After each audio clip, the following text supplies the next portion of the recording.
मैं एक कांग्रेस की छोटी कार्यकर्ता हूँ, तो निश्चित तौर पर छत्तीसगढ़ के विकास के लिए सदन में आवाज़ उठाई हूँ। गांव से मांग आता है, सड़क, पुल, पुलिया, बिजली, पानी, शिक्षा पे, स्वास्थ्य पे समस्याएं आते रहते हैं और उस समस्या का समाधान होते रहता है। कहीं ना कहीं भारतीय जनता पार्टी के सरकार के नेताओं का वहाँ पे नज़र है कि उसको हम बड़े बड़े उद्योगपतियों को दें। महिलाएं सशक्त हैं, महिलाएं मजबूत हैं। निर्णय लेते हैं गाँव वाले कि हमारी ज़मीन है, हमारी जंगल है, हमको इसको बचाना है और अपने अधिकार के लिए लड़ाई तो लड़ेंगे।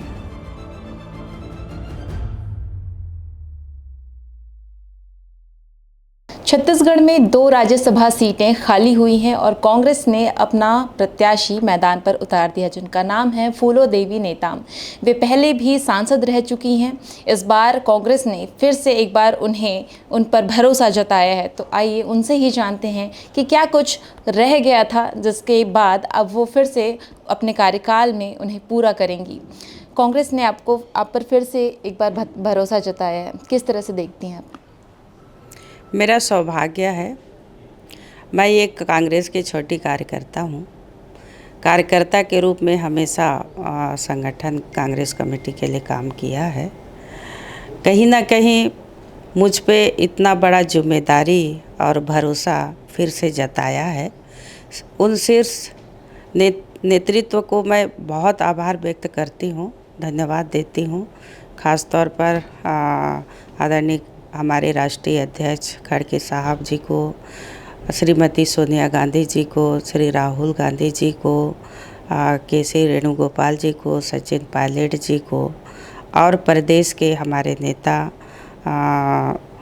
श्री चरणदास महंत जी को, श्री भूपेश बघेल जी को, श्री दिव्यक बेस जी को, टी.एस. सिंहदेव जी को, जिन्होंने हमेशा आशीर्वाद और मार्गदर्शन दिया।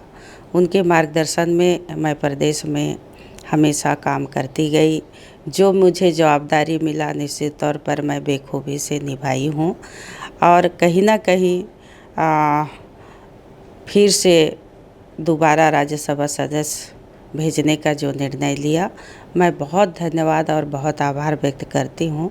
और मैं बता दूँ कि ये उच्च सदन में जब भी मेरे को बोलने का अवसर मिला तो निश्चित तौर पर छत्तीसगढ़ के विकास के लिए, छत्तीसगढ़ के प्रगति के लिए, छत्तीसगढ़ के कोटा के लिए मैं हमेशा सदन में आवाज़ उठाई हूँ और उठाते रहूँगी। पिछले कार्यकाल में ऐसा क्या कुछ अधूरा रह गया था जिसे आप प्राथमिकता से अपने नए कार्यकाल में पूरा करना चाहती हैं? देखिए, मांग कभी पूरा नहीं होता। एक मांग को पूरा करो तो दूसरा मांग सामने आता है। निश्चित तौर पर जन भावनाओं के आधार पे ज़रूरतों को पूरा करने के लिए हम लोग हमेशा प्रयासरत रहते हैं और करते हैं। अधिकतर गांव से मांग आता है, सड़क, पुल, पुलिया, बिजली, पानी, शिक्षा पे, स्वास्थ्य पे, तो इस तरह के समस्याएं आते रहते हैं और उस समस्या का समाधान होते रहता है और करते हैं हम लोग कि इसको हम किस तरह से हल करें ताकि लोगों को फ़ायदा मिले, वहाँ के रहने वाली जनता को फ़ायदा मिले। ये हमेशा प्रयास रहता है। मांग हमेशा आते रहेगा, समस्या हमेशा आते रहेंगे और समस्याओं का समाधान होते रहेगा, इसमें कोई बड़ी बात नहीं है। आप छत्तीसगढ़ की बड़ी आदिवासी नेता के रूप में जानी जाती हैं। क्या लगता है आपको कि कांग्रेस ने इसलिए आपको फिर से मैदान पर उतारा है कि आप आदिवासी नेता हैं या फिर आपके कार्य की वजह से? देखिए, मैं पहले ही कहा है, मेरे को जो जिम्मेदारी दी जाती है मैं बेहिचक निडर होकर काम करती हूँ और वैसे ही करते रहूँगी। ये मेरा सौभाग्य है कि फिर से राज्यसभा सदस्य के रूप में मेरे नेता वहाँ तक भेजने का निर्णय लिया। मैं बार बार धन्यवाद दूंगी। आज के समय में आदिवासियों के लिए सबसे बड़ी चुनौती क्या है? देखिए, आदिवासी हमारा पूर्वज लोग हैं जो जंगल ज़मीन से आधारित उन पर निर्भर रहते हैं और उनको उस जंगल को बचाने का उनका कर्तव्य है। हमारी प्रकृति है, हम उसको पूजते हैं। और जिस तरह से भारतीय जनता पार्टी की सरकार बनने के बाद छत्तीसगढ़ में, चाहे वो सरगुजा एरिया आदिवासी इलाका हो, चाहे बस्तर एरिया आदिवासी इलाका हो, बस्तर में खनिज संपदा है जो फर्जी ग्राम सभा करके इन्होंने खदान को खोदने का कार्य जो शुरू किया है, उसका घोर विरोध हो रहा है। बहुत बड़े बड़े आंदोलन कर रहे हैं वहाँ के आदिवासी। जंगल बहुत सारे काटे गए। कहीं ना कहीं भारतीय जनता पार्टी के सरकार के नेताओं का वहाँ पे नज़र है कि उसको हम बड़े बड़े उद्योगपतियों को दें, ऐसे ये समझ आता है। और उस जंगल को बचाने के लिए, उस पहाड़ी को बचाने के लिए, उस ज़मीन को बचाने के लिए वहाँ के आदिवासी के साथ पूरी कांग्रेस उनके साथ कंधा से कंधा मिला के खड़ा है। और इसकी लड़ाई सड़क से लेकर सदन तक लड़ेंगे।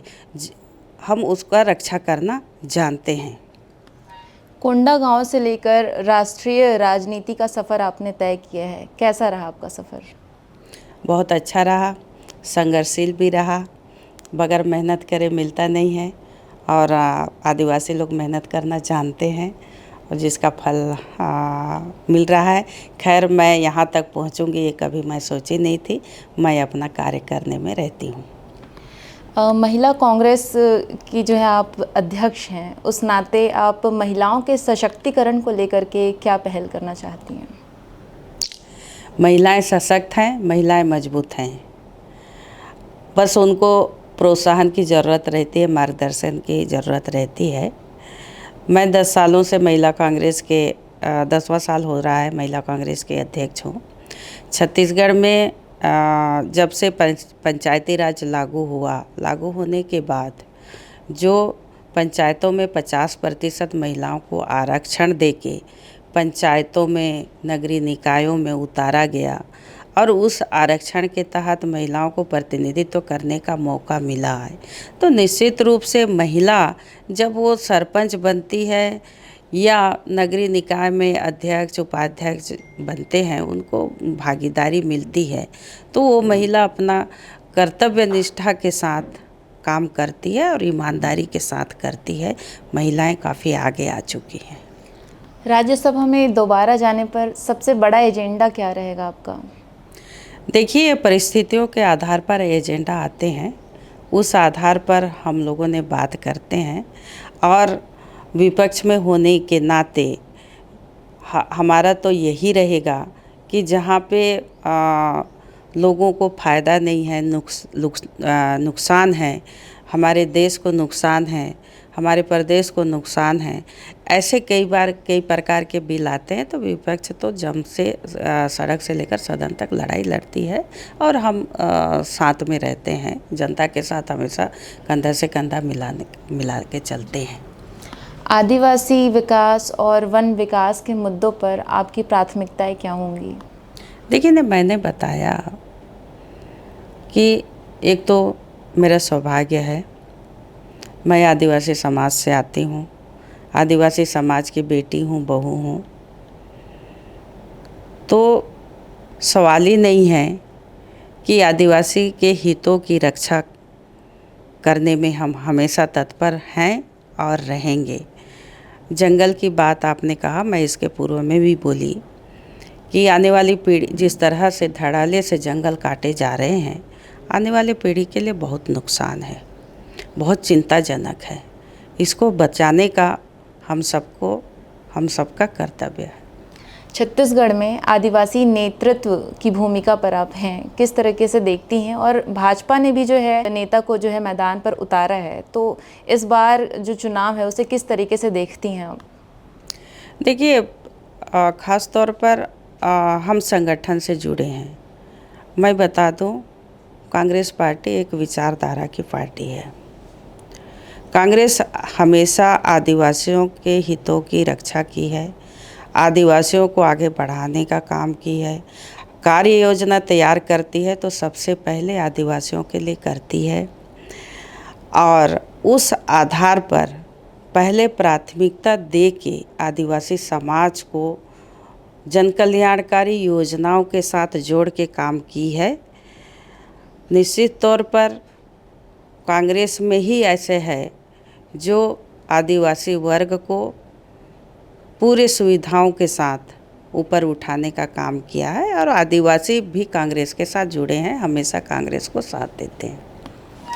कांग्रेस ने टी.एस. सिंहदेव, दीपक बैज जैसे दिग्गज नेताओं के बीच जो है आपके नाम पर मुहर लगाई है, तो क्या लगता है कि पार्टी कैडर और ज़मीनी कार्यकर्ताओं को प्राथमिकता दे रही है? देखिए, आप दो नेताओं का नाम लिए। छत्तीसगढ़ में और भी नेता हैं, मेरे सम्मानी हैं, मैं बड़े नेता हैं। मैं पहले ही कहा कि मैं एक कार्यकर्ता हूँ, मैं हमेशा कार्यकर्ता के रूप में काम की हूँ, कार्यकर्ता के रूप में ही काम करूँगी और शीर्ष नेतृत्व का हमेशा मेरे ऊपर मार्गदर्शन रहा, सहयोग रहा और उम्मीद करती हूँ कि आगे भी इस तरह के मेरे ऊपर आशीर्वाद बना के रखेंगे।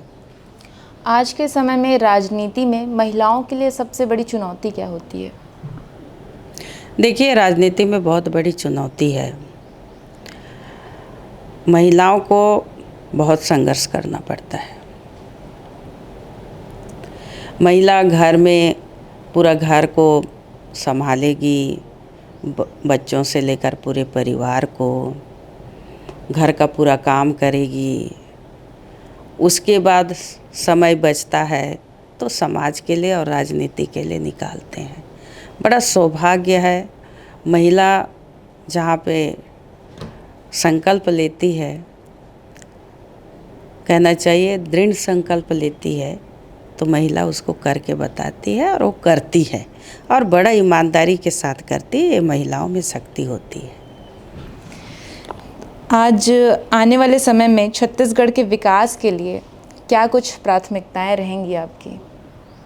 देखिए, मैं हमेशा मेरा प्राथमिकता रहा कि ग्रामीण इलाकों में जाने के लिए सड़क हो, पुल हो, पुलिया हो, पानी, स्वच्छ पीने का पानी मिले और बिजली हो। यही मूलभूत सुविधाएं रहती हैं और मैं हमेशा सदन में भी उठाते रहती हूँ कि आप लोगों ने भी सुना होगा कि जिस तरह से नल जल योजना केंद्र सरकार ने काम करके बताते हैं, लगता नहीं है कि संपूर्ण हम नल जल योजना देश में किए हैं। मैं देखते रहती हूँ, नल का पाइपलाइन बिछा दिया गया है, टंकियाँ बड़ा बड़ा निर्माण किए गए हैं, लेकिन वहाँ पे पानी नहीं है। तो पानी हम घर घर पीने के लिए नहीं पहुँचा पाए हैं, अधूरा है। लेकिन आंकड़ों में बता रहे हैं कि हम इतने हजार लोगों को पानी पिला रहे हैं, तो मूल्यांकन ठीक ढंग से नहीं कर पा रहे हैं। कहीं ना कहीं आज भी हम अछूता हैं, हम पूर्ण रूप से स्वच्छ पानी नहीं पिला पा रहे हैं। लोगों को ध्यान देने की ज़रूरत है। अभी सरगुजा में, बस्तर में जो है जंगल ज़मीन बचाओ का जो है आंदोलन लगातार जारी है। कांग्रेस भी लगातार जो है इस मुद्दे पर सक्रिय है।